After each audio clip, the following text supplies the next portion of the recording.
Sa ibang balita, libre makakanood ng kuso ng inabangan laban ni pambansang kamao Manny Pacquiao at Floyd Mayweather Jr. sa darating na linggo. Ito ay sa ilulusan na free viewing ng provincial government sa Quirino Stadium. Narito ang ulat. Sa darating na Mayo 3, magsasama-sama mga Ilocano sa panonood sa inaabangang Fight of the Century. Sa Quirino Stadium, 5 big screen ang ipapalagay ng provincial government para makapanood ng live sa laban ni Congressman Manny Pacquiao at Floyd Mayweather Jr. Itong gawin ng gobernador ng probinsya bilang pagpapakita ng suporta sa pambansang kamao at mabigyan ng pagkakataon ang mga Ilocano na makapanood ng live. Gusto ko sana magsama-sama yung province mate natin para panoorin at suportahan si Congressman Manny Pacquiao.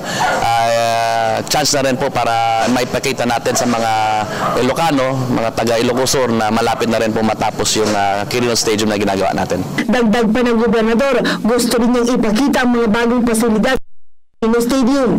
Ito ang pinakamalaking venue sa probinsya, kaya nitong ma-accommodate ang humigit kumulang na 50,000 katao. All set na rin ang gobyerno probinsyal sa darating na Mayo 3. May mga inimbitahan silang caterers para hindi magutom ang mga manonood. At nakahanda na rin ang mga grupo ng CIS at iba't ibang ahensya na tutulong para mapanatili ang kaayusan ng stadium. Kay Congressman Manny, good luck po sa inyong laban. In behalf of the Ilocano, we are supporting you. Walang bayad ang live viewing sa laban ni Pacman at Mayweather, kaya inaasahan dadagsain ito ng mga tao. Kumpiyansa naman si Gobernador Ryan Singson na kayang-kaya ni Pacman na patumbahin si Mayweather. Para sa Telebisyon ng Bayan, Tana Quinola.